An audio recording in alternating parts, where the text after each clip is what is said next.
Okay, hi everyone. So I'm trying to record a video today just because a lot of people have been asking me like what my experiences are as a black person in America, and especially as a black person in Utah. They want to learn and understand like what kinds of things we have experienced or I have experienced personally as a black woman. And even like I have family and friends who are like, we want to learn better what you've experienced so we can understand how to help. And I've had a lot of people say to me, like, well, you grew up in Utah and there's not enough black people there to experience racism. Well, first of all, that's wrong. Second of all, a lot of people say, well, you grew up on the east side of Salt Lake City in a very nice area, so you experienced privilege. No, I did not, actually, because the color of my skin makes it so that it doesn't matter where we live or whatever, we still experience racism. And so I'm just going to share a couple of things that happened to me as an adult specifically because that's what's fresh on my mind. But don't get it twisted that I did not experience racism as a kid, because I did. I'm just not going to share about that right now because I feel like you'll be able to understand better the things that happened to me as an adult. And then you can learn from that and you can kind of take it and be like, wow, I didn't know that this was happening in my community, and I didn't know this was happening to somebody I know. And so I think sometimes a lot of people are like, well, I hear all these things on the news or social media from all these other platforms, and it's like, but I don't know them. So I can't relate to what they're talking about. So I'll just explain some things that happened to me as an adult, and then you can kind of understand. And I think it's important right now that in America, as all this is going on, that white people understand that when people of color, or specifically black people, speak on their experiences, it's for you to listen, not for you to judge how they're telling you. Like, if they're getting emotional, if they're getting angry or upset, they're allowed to feel those feelings because that's how they feel about the experience that they had. And also, it's not for you to tone police and say, well, you shouldn't have felt this way in that moment, or because of where you live, it probably wasn't as bad as you're telling it, but it was for them. It was that bad, and they do feel that way. And so it's for you to listen and learn. And I wrote these down, so I'm just gonna refer to my notes just so I make sure that I tell you what I was gonna tell you, because my brain is like all over the place right now. Okay, so the first one was when our second son Isaiah was born. He had a liver disease, and at 2 months old, I took him in for his checkup. They did some blood work, and they sent us to Primary Children's Hospital like right away. And they said, he's got elevated levels in his liver for all these different things, and so we need to do an ultrasound. So we did the ultrasound with the liver doctor, and she was like, his liver is so distended, I can't see what's going on in there. So we have to do surgery next week.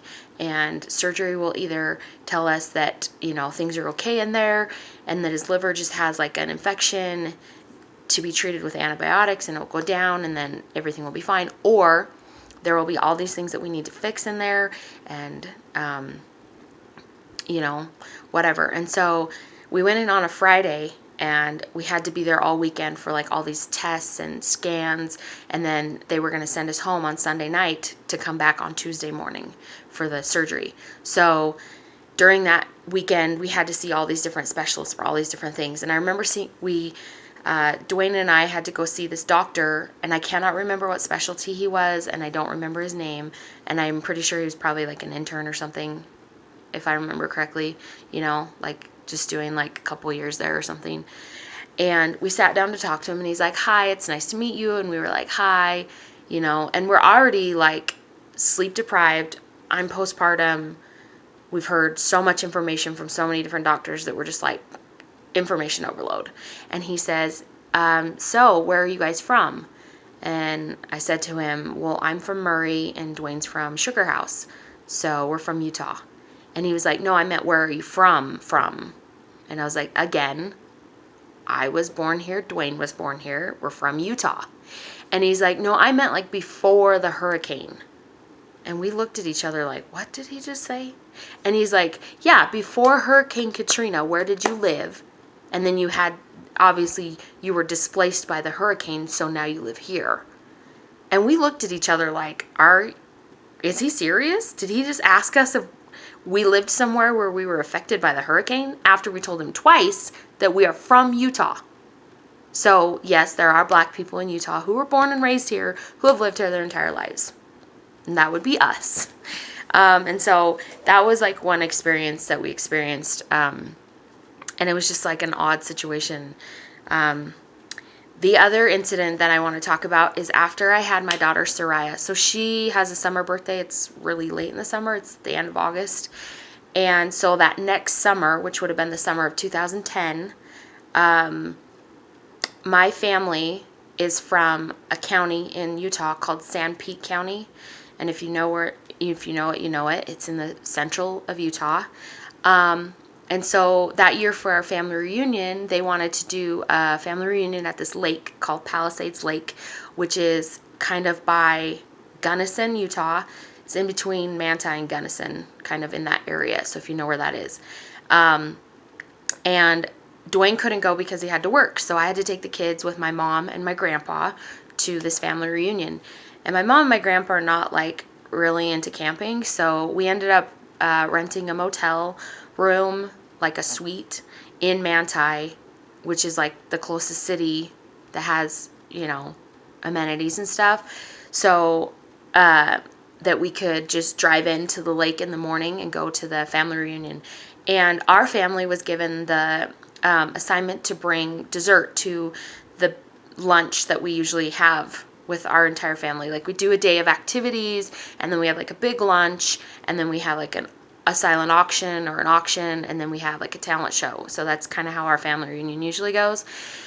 And so because we were asked to bring dessert, and because we were traveling, my mom was like, well, I'll just send you to the grocery store to buy like cookies and stuff to serve at the lunch.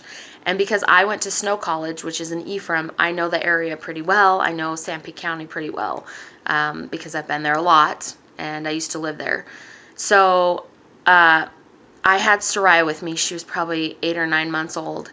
And I drove from Palisade Lake back into Manti. And they just have like a small grocery store. So I go in there to look to see if they have like cookies and stuff. And I'm like, well, maybe they have a bakery. I don't know. And if they don't have a bakery, I can just buy like Oreos and, name brand cookies. It's fine. It's fine. People will eat it. So I go in there and I'm looking around and I don't see a bakery, but I can't find the aisle with the cookies and the snacks. And this guy is following me through the store. So I finally just turn around and ask him, I'm like, do you guys have a bakery or an aisle with cookies? And he said to me, we don't have what you're looking for here. And I was like, okay. And he said it with this voice. And I knew exactly what he meant. And I was like, I catch your drift. I hightailed it out of there with my baby because I was not about to wait around and see what would happen. I was not about to be like, nope, I need my cookies. I was like, you know what? I'll get in my car and I'll drive the extra 20 minutes north to Ephraim to the grocery store I know because it's near the college I went to and get the cookies and then drive. It's like an hour from, maybe 45 minutes from Ephraim to the lake. So I'm like, it's fine. You know what? It's not worth risking my life to argue or ask if they have cookies. I'm just going to get in my car, drive the extra bit to here, and then drive all the way back to the lake. So that's another story. The third story I want to talk about is in our previous neighborhood, we're LDS, we're Latter-day Saints, and I was in church, and I was in my women's meeting, which is called Relief Society, and the teacher was teaching, and it was during, I cannot remember what calamity was happening, but it was a hurricane of some sort in Florida at the time. And in her lesson, she said, I turned on the news this morning and it was just horrible to see all these black people looting during the hurricane. And I just kind of was taken back by it. And at first I'm like, maybe I'm the only one who felt that. Maybe I'm the only one who was like, did she really just say that? But the two ladies on the side of me who are white grabbed my arms and just kind of like tried to calm me. in that moment and looked at me like, I can't believe she just said that. So I was like, okay, so I'm not the only one who heard that. And then after her lesson, my neighbors that were on the sides of me were like, are you okay? I'm really sorry. I can't believe she said that. I can't believe you had to listen to that. And so after the lesson, it like rocked me. I was like, I can't believe she said that. And so then the fourth thing I'm going to talk about is something that happened in our current neighborhood. So we've lived in our house for almost 2 years now in this area. And when we first moved in, I went to church one Sunday and I was sitting in Sunday school class. And Sunday school class is like a class where we study the scriptures. And so it's men and women together in that class. And so we're in there, we're all having a conversation, we're talking or whatever. And this is right around Halloween time. It's just after Halloween. And on Halloween in our neighborhood, one of our neighbors' cars got stolen out of their garage. They had their garage door open, and it was like 3 or 4 o'clock in the afternoon. So it was middle of the day, broad daylight, their car gets stolen. And they end up finding who stole it. The police track it down. And unfortunately, it was 2 people of color that had stolen that car. So we have neighborhood watch in our neighborhood, and the guy that is like the neighborhood watch captain is also in our ward. And so someone came up to him in our Sunday school class after class and said to him, I am really glad you put out the alert and they caught those brown people, suspicious brown people. He said suspicious brown people in our neighborhood. And I thought to myself, like, okay, that did not need to be said. Like, you didn't need to say brown people. You could have just said suspicious people.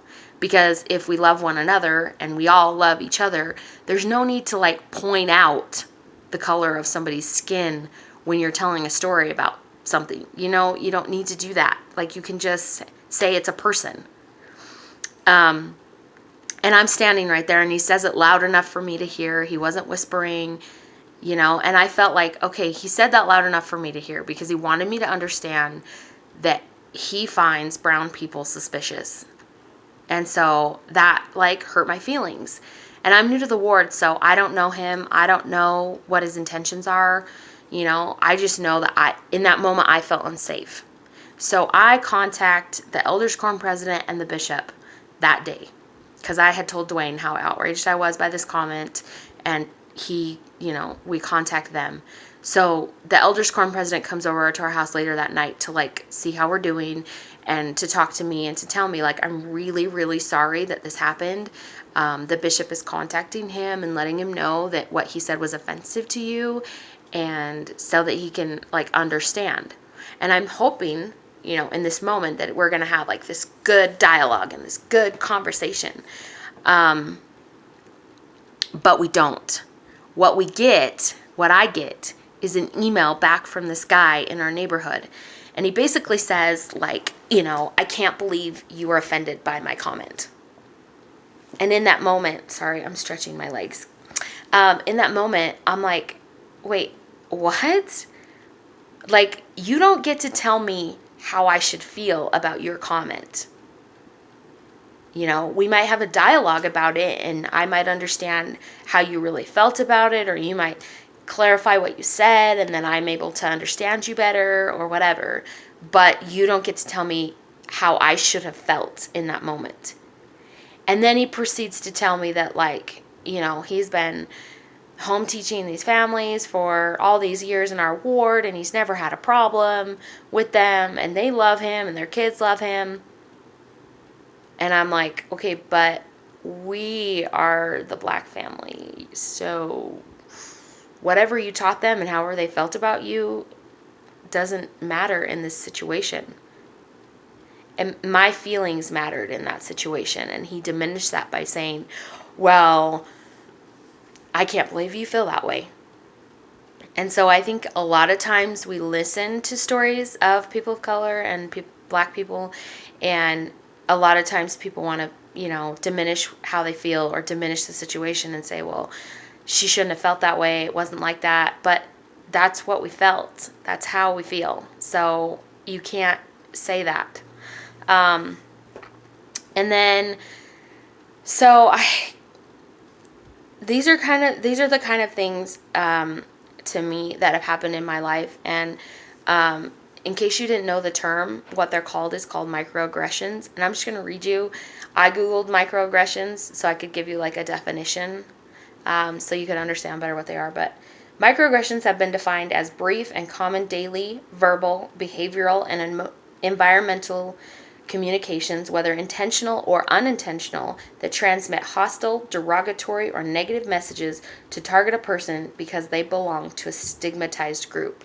So that's how I felt in that moment when he said suspicious brown people. I felt like he was categorizing us all. And so my sweet neighbor came over on Sunday to bring me flowers, and she asked me about something, and I wasn't going to tell her that story, but Dwayne like coughed under his breath our neighbor's name and was like, tell her the story, like trying to get me to tell her the story. So I tell her the story, and I said, in the end, like, because of the way he reacted towards that, I don't feel safe letting my kids ride their bikes in the neighborhood by themselves, and I don't feel comfortable like walking up past his house because I don't know how he feels, because he didn't want to learn my take on what he said. He just wanted to defend, you know? And he just wanted to be like, well, lots of people love me, so I don't know how you could be offended by what I said. And it could have been an easy learning moment for him. These are just some of the experiences that we've experienced as Black people in Utah. These are not all of the experiences, but these are just a few to touch on for you to understand like what it's like for us. And I know a lot of people have asked me like, why you can't live in fear, but I can. For me, I can live every day worried about my kids and my husband when they leave the house. I can worry about them, and I have to, because I'm a Black woman, and my kids are Black, and my husband is Black in America, and I don't know what's going to happen. And right before the whole Ahmaud Arbery thing happened, where he was shot jogging, we had been quarantined for a long time, and things were starting to open up in Utah, and Dwayne was like, you know what, I really want to get back into my fitness routine since I can't go to the gym. I would like to start running again in the morning at like 6 a.m.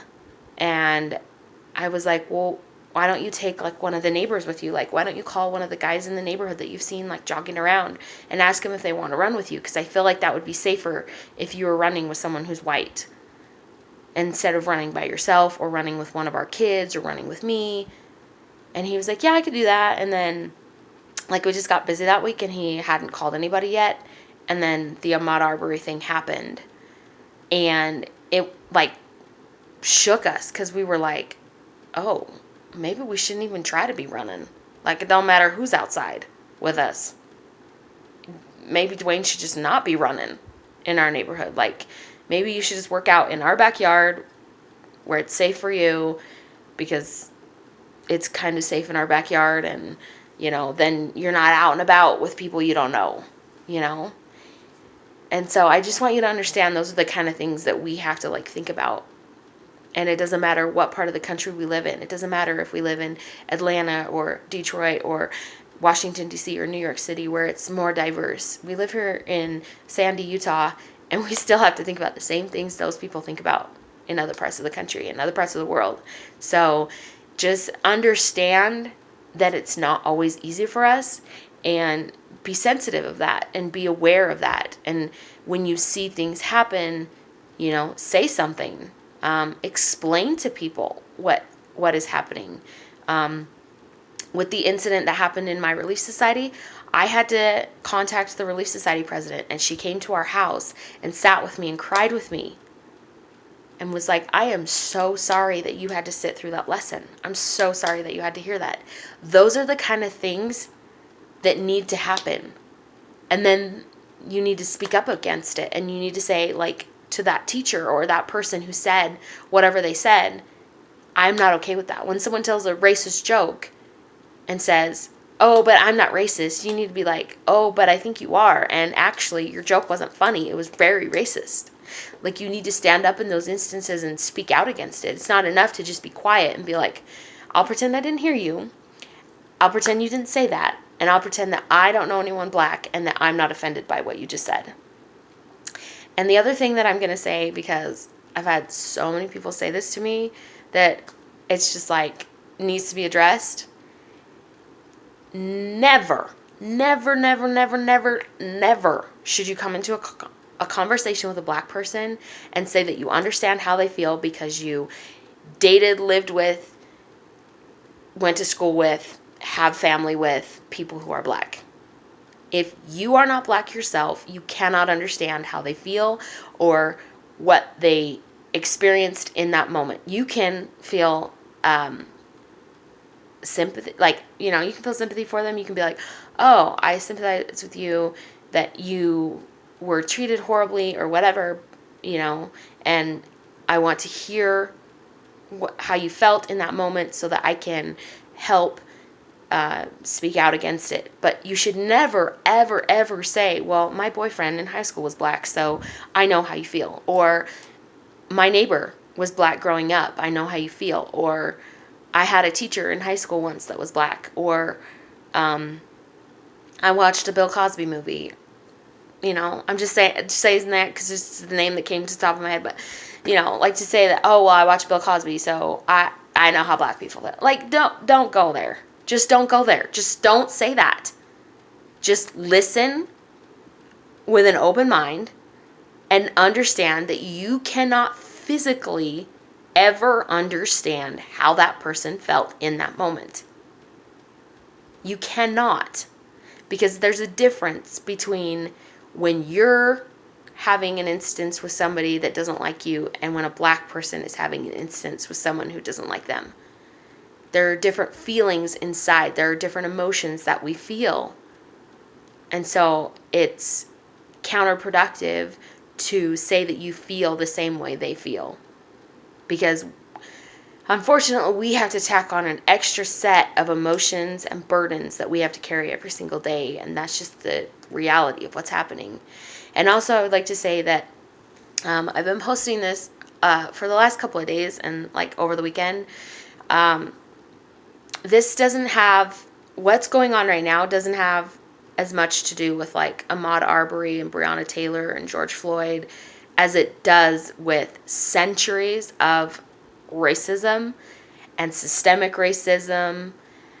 And my personal opinion is that because this country was founded on racism, and then like just because the slaves were freed, like they made up laws then to stifle black people because they were like, well, if we can't legally enslave you, then we're going to create laws and systems in place to stomp on you, like to stomp on your neck, to say it bluntly. And even though, you know, segregation is over, it's not over. It's still not over. Like, none of those things flushed out racism in our country, you know? It was just like one tiny little step. It wasn't like, oh, well, now everyone's going to stop teaching racism in their families and in their homes because the slaves are freed or because segregation is over. That didn't stop the racism in our country. And so if you're one of those people who's like, I don't understand why black people are so mad all of a sudden. Like, yes, it's sad that somebody died or was shot, but that happens every day. You know, that's part of our country. That's part of our culture. Like, it's not just that one incident that has us upset and mad and frustrated. It's that it's centuries of racism. And that's what our country was founded on. And it's still that way today. Even if there are black lawmakers and black members of Congress, and even though we had a black president, that still didn't change people from teaching racism and spreading hate all over everywhere. And so right now, I'm hoping that this is the time where we draw a line in the sand, every single person, and say, enough is enough. We're not going to spread this hate anymore. We're not going to be complicit. We're not going to be silent. We're not going to sit back and be like, well, I'm not racist. We're actually going to work together to be anti-racist. We're going to teach other people how to stop being racist. And we're going to tell people that we will not stand for it anymore in this country. Like, and I'm hoping that this is it. Because for centuries, we've tried. We have tried to stop it. We have tried to make people understand. We've done everything we can to make it a different world for everybody. And it hasn't happened yet. And I'm hoping, that's my hope. And my prayer is that this is it. Right here. And so if you open your eyes and you see that, you're going to be like, this is a moment in history that will be in the history books. It will be etched in people's lives for generations, that right now we decided, and we were part of that movement. We were part of the people who decided to make the changes so that everybody could be equal in our country and everyone could be equal in our world. And so that's just my hope and my prayer, and I hope you guys understand. These are just some of my personal experiences. Every Black person has different stories. They all have different things, and it's your opportunity now to learn that and to understand. And also, it's not our obligation to teach you how to be anti-racist, because we didn't learn either in high school. There was nothing in the history books that taught us how to be, better activists or all these things. We had to learn ourselves. We had to Google it ourselves. And so you can do the same thing. I know there are some Black people who are like, no, I'd love to educate. And for me, like, I have family that have reached out, and I'm happy to help them kind of start their journey. But then it's on you. Like, once I give you that resource, then it's on you to kind of like use that as like the tipping point and kind of, build on that and learn yourself and Google what you need to know, or go to your library or look online. Like, learn for yourself, because we're already dealing with so much that it's a lot for you to ask Black people to just like now all of a sudden just stop what they're doing and teach you because you didn't see before what was happening to them. So that's just my personal opinion as a Black woman who lives in America, who lives in Utah, who lives on the east side of Salt Lake City and Sandy. And so I hope you guys can understand that and kind of take that as whatever and learn from it and take what you want from it. But I love everybody, and I just hope that everyone has a better day today, and that you definitely look inside yourself and kind of see where things could change for you and your community and your family, and start there with your family and friends, and start in your small circle, and then it builds from there. Love builds from there. Everything builds from there. And so that's how I feel. Hope everyone has a better Tuesday today.